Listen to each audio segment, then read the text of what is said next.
Welcome everyone to the Civics Network meeting for California. I'm Lori Howard and I have with me today Portia LaFerla. So on our agenda, a very quick CDE review, some information about civic participation and IELCE, and then Portia is going to talk to you about citizenship preparation. So our CDE update.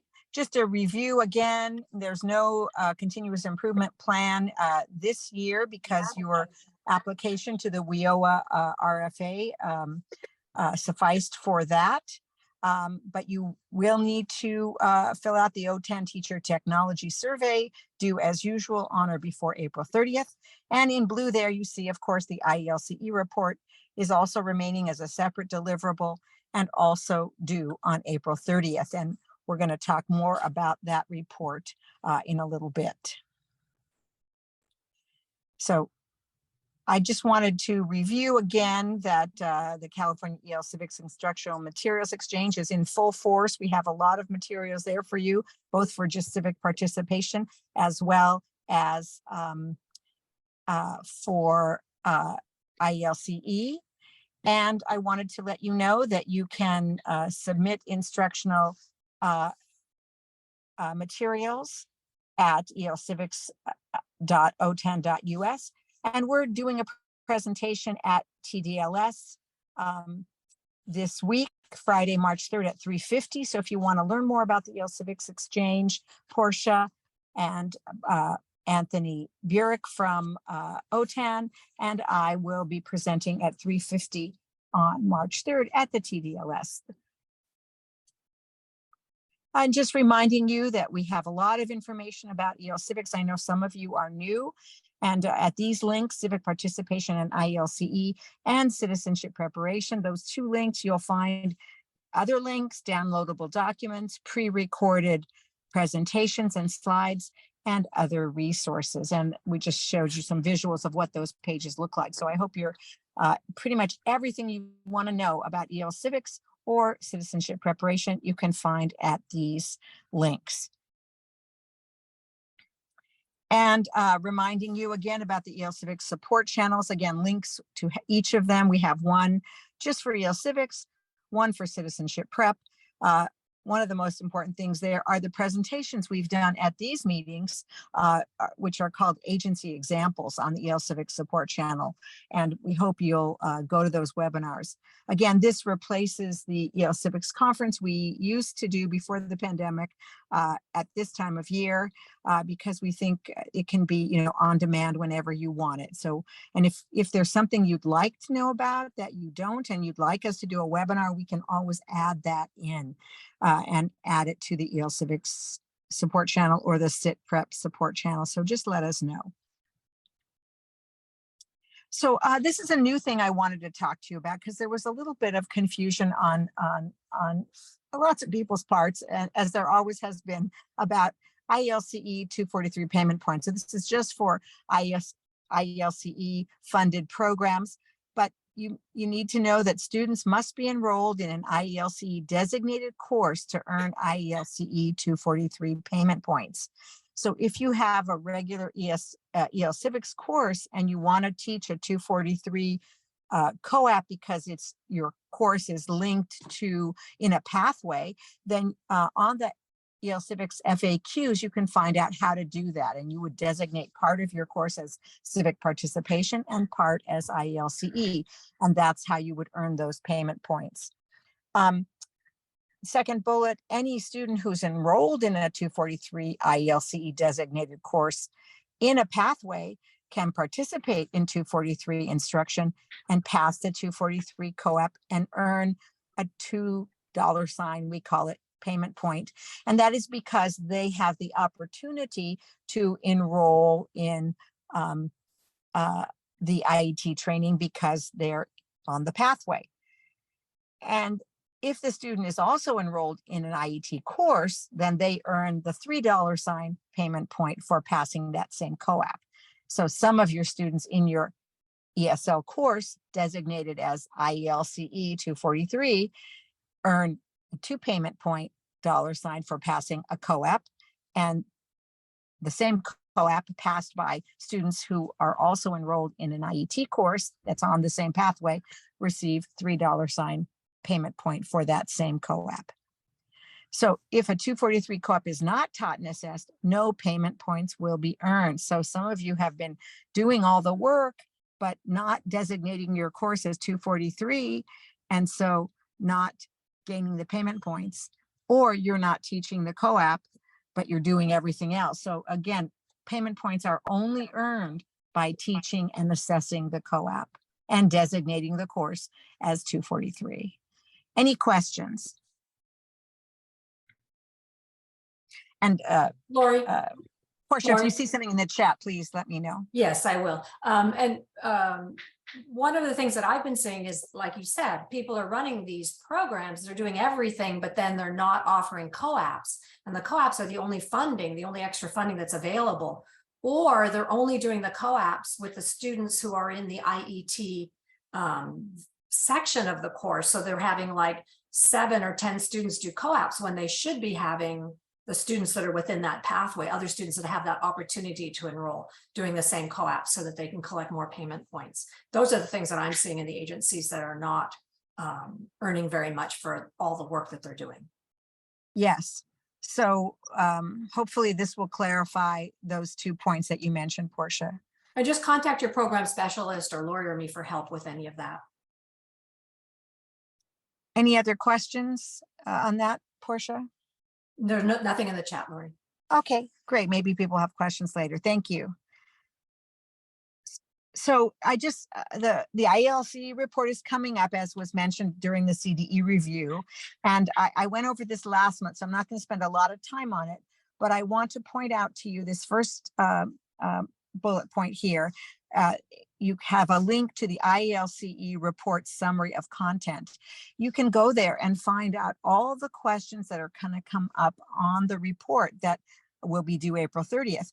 So it says there, start now to prepare your report using the summary content. So you can just answer the questions in a Word document, for example, or any kind of text document.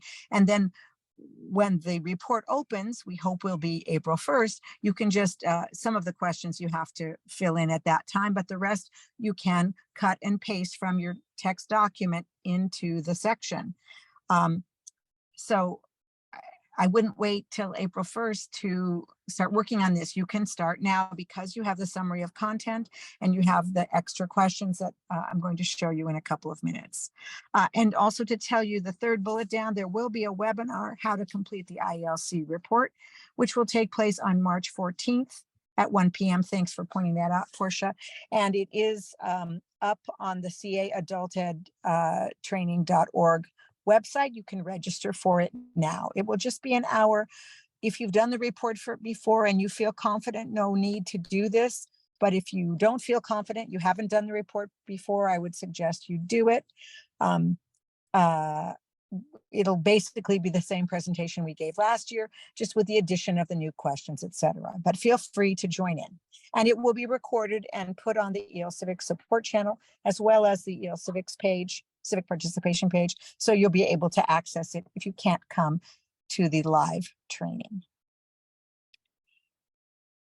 Next slide. Thank you. So just want to mention this. This is a new question number 1. I'm not going to read it to you, but there is a new question number 1, and it's listed here with a leading sentence and an A and a B. So when you answer these questions on the report, it's great to number them accordingly, so we know that you're answering the question in this place. If you do that, it will be so much easier for we reviewers to review your report and know that you answer the questions, and probably easier for you too. So just go number 1, A, and then give us text. Number 1, B, give us text. That would be so great if you would do that. Thank you. Go ahead, Portia. Next slide. Thank you. And here, questions 2, 3, and 4 are the same questions that were on the report last year, but they're just reworded and renumbered. So they have new numbers, but it's exactly the same except for the green language. And we added the green language just to try to be more specific about what we wanted to hear from you about. Again, this is your chance to tell us all the great things you are doing. So please embellish, don't embellish, but tell us what you're doing. Try to, with all the detail that's reasonable. And we are going to give you a couple thousand more characters too, because there's 2 new questions. So you'll have room. You don't need to be wordy. It can be brief, but please tell us everything about it so that we can understand your program the best way possible. Next slide. Can I just say, Lori, that Sure, go ahead. as a reader, everything you said is so helpful. And one of the things that was lacking in a lot of the reports that I read was what kind of counseling and other support the students were needed or were offered. Yeah, and these 5 questions relate exactly to how we have been suggesting that you develop your programs. In order to have an effective program, you need these 5 things. So to show us that you have an effective program, tell us about these 5 things, these 5 questions. That will tell us that you are planning appropriately, using needs assessment, that you are implementing appropriately, that your teachers are collaborating, that you're working together on this, that you're supporting your students, and that you're evaluating your programs. Those are the 5 steps to a good program. And that's why we're asking for this information here. Okay, and this slide now, that's the new question 5. Again, talking about evaluation. Sorry, I guess I jumped ahead about the evaluation part. Yeah, that's number 5. So these 5 steps are all about what goes into a good program. Very good, thank you. Next slide. And I just want to tell you that CalPro, which is part of AIR, has come out with this integrated education and training design toolkit. And I gave you the link here down at the bottom. And so if you are starting a new program, or if you want to see how a model program could be started, this would be great for you to look at and see that you have everything in place.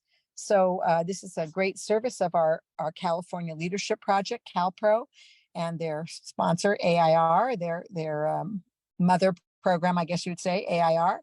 And we'd love you to use that and look at it and see in more detail than the 5 questions I just showed you what makes a good program. Next slide. And they've also come up with a similar document related to corrections. So how can you have an IET program in corrections? So if you are in a corrections program, or if part of your agency does corrections and your people are not here at this meeting today, please share this document with them, because corrections has special requirements and special challenges. And so this toolkit may be very helpful to them. Next slide. So now Portia is going to talk to you about citizenship preparation. Thank you, Portia. Thank you, Lori. So first 2 slides are just reminders about CIT certification and training. Remember, if you want to offer the citizenship interview test, only a certified CIT examiner can do that. And there are payment points available for that test. And I'll talk a little bit about how you gather those payment points later. But I know for both CIT and CIT certification and recertification, we answer a lot of questions about how to order. And it has to do with the ship to, bill to screen, and then the payment information. And for ship to, bill to, you can just use your school information. It asks for a PO. You don't have to enter a PO. When you get past that ship to, bill to sign, I think 2 screens after that, there's a little box where you check off bill my PO. And that way you won't be charged. It gets a little bit, people get a little bit panicky when they see the money. So there is the YouTube video on the Citizenship YouTube channel with the how-to. So it walks you right through that. You can see what happens on the screen. But if you have any trouble getting into that training, trying to order it, or being connected to it, or any other glitches with it, you can always email sit@casas.org and we'll help you with anything that, that you need. Now, both of these tests expire, the courses end on April 30th. So you have this month and next month to complete those requirements. If you need to certify or recertify, please go ahead and order the course as soon as possible. Certification has extra steps, so it takes a little bit longer. Okay. Any questions about certification before we look at earning payment points.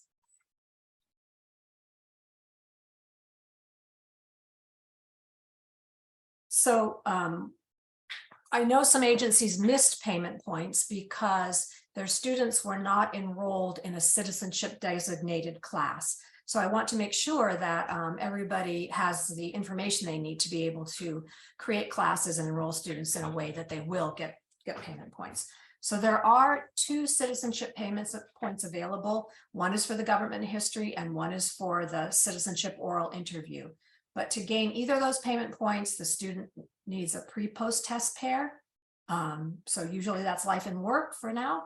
They need the entry update information, but they also need to be enrolled in a 231 funded citizenship preparation course in TE.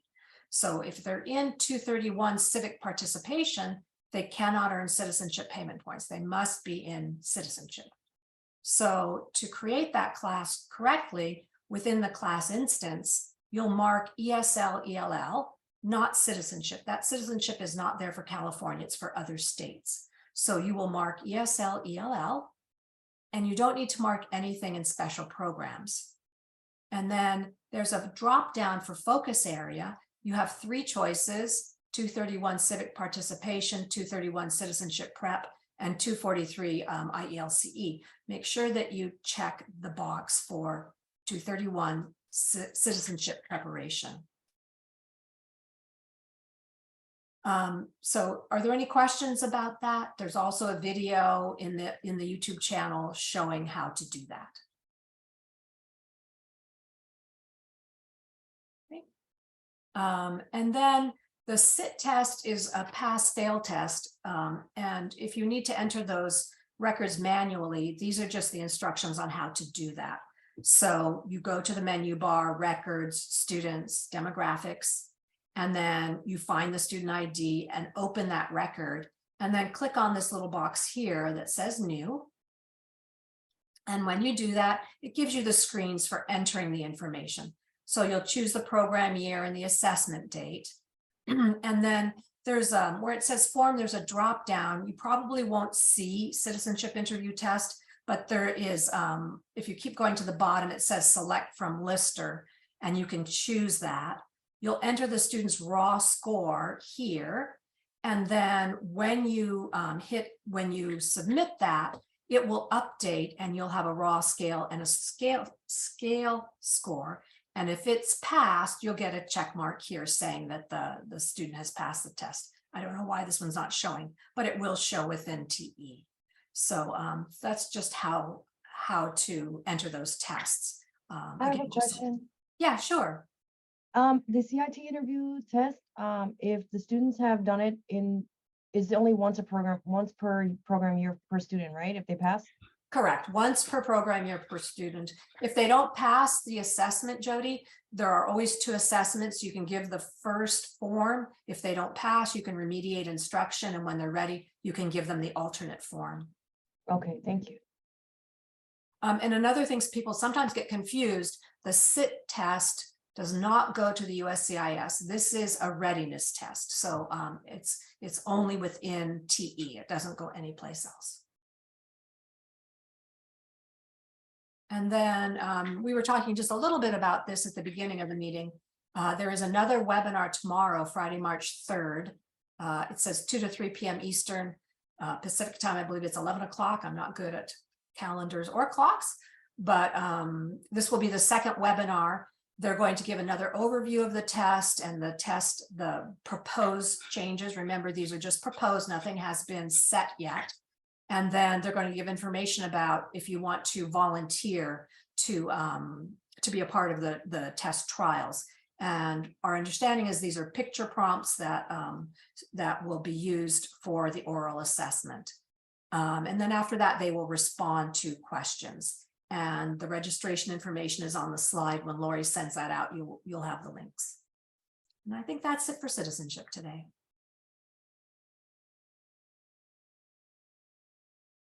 And before we talk about the conferences, we wanted to give you a little bit of information about how to find your program specialist. each of you each agency has a CDE consultant and a CASAS program specialist. The CASAS program specialist can answer all questions about CASAS and about EL Civics and Cit Prep.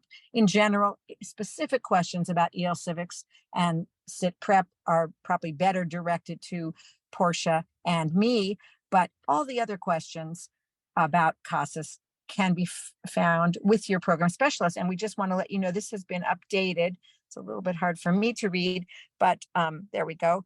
But you see Kay Hartley, Jody Slider, Barb Lehman, who's with us, I know today, and that tells you which consortium you're in, and you can find that out. And if you look to the left, the menu, it says, thank you, Portia, California, we owe it to you. On all of the EL Civics pages, you'll find that link, and you can go there and find out who your program specialist is and their contact information. Thank you so much. Lori, while we're on the page, I think they're all going to get an announcement tomorrow, but the implementation survey is now available on the site. Okay, great. Are you showing us where that is? Yeah, I'm getting there. Okay. I'm clicking a lot, but I am getting there. It's right here. Yeah. On the left-hand menu. So lots of the good side. Are on the left-hand menus. And Yeah. then here's the button, and everybody will be getting an announcement about that tomorrow. But if you want to get started, it's there. Thank you for showing that to us. So let's go back to our last few slides. Want to remind you about the CASA Summer Institute coming up June 12th to 15th in Garden Grove, which is Orange County, near Disneyland, if that helps. We love this location. This hotel, the Hyatt Regency in Garden Grove, has been really spectacular location for us. And so every other year we move back San Diego and back to Orange County. So hopefully those of you who haven't been able to get to San Diego might be able to get to this one. Next slide. Lori, Lorraine has a question. She says, will there be an EL Civics breakout session at the Summer Institute? Lorraine, can you explain a little bit what you mean by a breakout session? Hi, can you hear me now? Yes. Yes. Okay. For a smaller agency like mine, I've created a lot of materials that I would be very willing to share. A part of the problem at a smaller agency is that we can't make them accessible. We don't, it's not feasible for us. Plus I'm kind of in the infancy of creating curriculum. So I would very much like to have the ability for like a 2-hour session to meet with my counterparts and see what different objectives we have worked on, get some ideas as how we are incorporating technology into our assessments.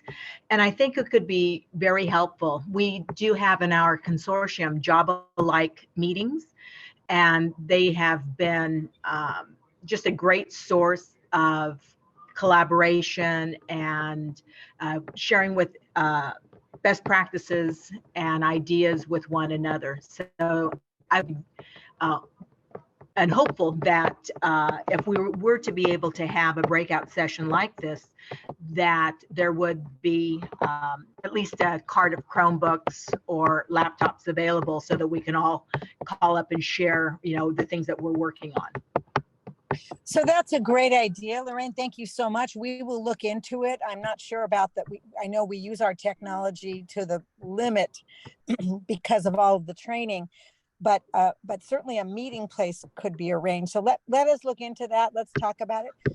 Number one. Number two, I just want to say, if you are in the process of developing your materials now, we've learned from our friends at OTAN that if you start out with an accessible template, you can easily make your materials accessible. So we would love to work with you on that as you're starting to develop materials. We understand that it's harder to go back and make them accessible after you've developed them. But if you start out with 10 simple rules, maybe Portia, you could show where we can access that the 10 that accessibility document that we have.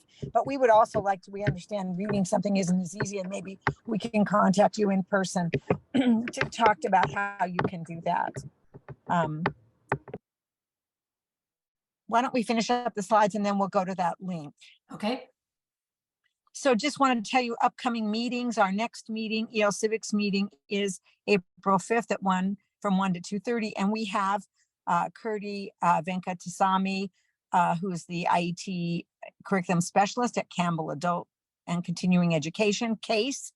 And she's going to talk about business office skills for success, their IET class. And we're so excited to have her give an overview of that program. And then on May 24th, our last meeting of the year, Home Supportive Services Program will be discussed by Devin Werble. She's the IET coordinator at LACCD West LA campus. And if you have something to share, present, we'd love you to do that at some future meeting. We're just going to show that accessibility, because whether or not you plan to share your materials with the EL Civics exchange, we hope you do, but whether or not, we are mandated to have accessible materials so that our students and our teachers who have visual impairment or other impairment can access the materials. So any materials you're creating, you should start by using an accessible template. So Portia, did you want to show us that link? Hopefully it's the one that you're speaking about. Also, I think there are, let's see, Margaret Teske and I on Saturday are doing a workshop about how to make documents accessible in both Word and PowerPoint. And I think also on Friday, there's another accessibility workshop. And accessibility is kind of like everything. The first things that you do, it seems really hard and daunting. And then when you get your feet on the ground, it's not so bad. So there, in these workshops, we're giving people pointers, but can you see this EL Civics Exchange website now, Lori? Yes. Okay, so there's a video, there's an accessibility guide right here, creating accessible materials. And I think that's the one that has the 10 points, isn't it? And all of this will be helpful to you, certainly. And yes, I think that's it.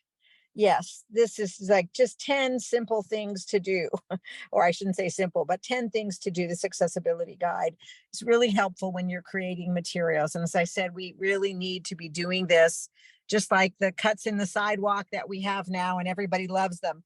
Everybody is going to eventually appreciate what we do in accessibility. And I'm sorry that I did not advertise those two workshops. Portia, did you want to say what time they are on Saturday at TDLS? Yes, I'm going to look them up because I'm calendar challenged and I will give the wrong information. There's also on OTAN, there's another, if you go into their resources, there are other accessibility resources, and Microsoft Word has the most amazing 2 to 3 minute videos on just about everything that is on that document. So those are other places to get accessibility assistance. And I'm self-taught, I figured it out. I had some coaching, really good coaching from Penny at OTAN, but it was really a lot of just kind of poking around and problem solving. So the Saturday workshop, sorry about this. No, this is good. Then everybody can see it very well. That's good. I like it. Well, this is the Saturday the Saturday one is about contributing to the exchange. Sandra Watts also has a demonstration about how to do that, and she'll talk a little bit about accessibility. And then Margaret and I, Saturday 9:50 to 10:50, we're going to go through just like look at 2 documents. This one's accessible, this one's not. What's the difference? And here are some pointers on how to do that. So you'll get the documents, the PowerPoint with the information on it, and a how-to document as well. Great. And what time was Sandra's workshop? Sandra's is right before that. Sandra's is 8:40 to 9:40. Perfect. Thank you so much. Okay, I think that's all we wanted to talk about. Any questions in the chat? There is a question in the chat, Laura. Let me roll back here. Oh, so Sarah says, aren't all the accessible templates in Word? I'm trapped in Google. Google does have accessibility tools. They are harder to use, but they do have accessibility tools. We suggest using Office if you can, because it's just so much easier. Great. Okay, we're going to need to end the meeting. If you have any further questions, you can email me at lbhoward@costas.org or to Portia P. LaFerla@costas.org. And I we put will in see a you- link to the page with the IELCE report summary, Lori. Thank you so much, Portia. You're the best. And thank you for hosting the meeting today, Portia. Thank you, Always a pleasure. everyone. We'll see you on April 5th.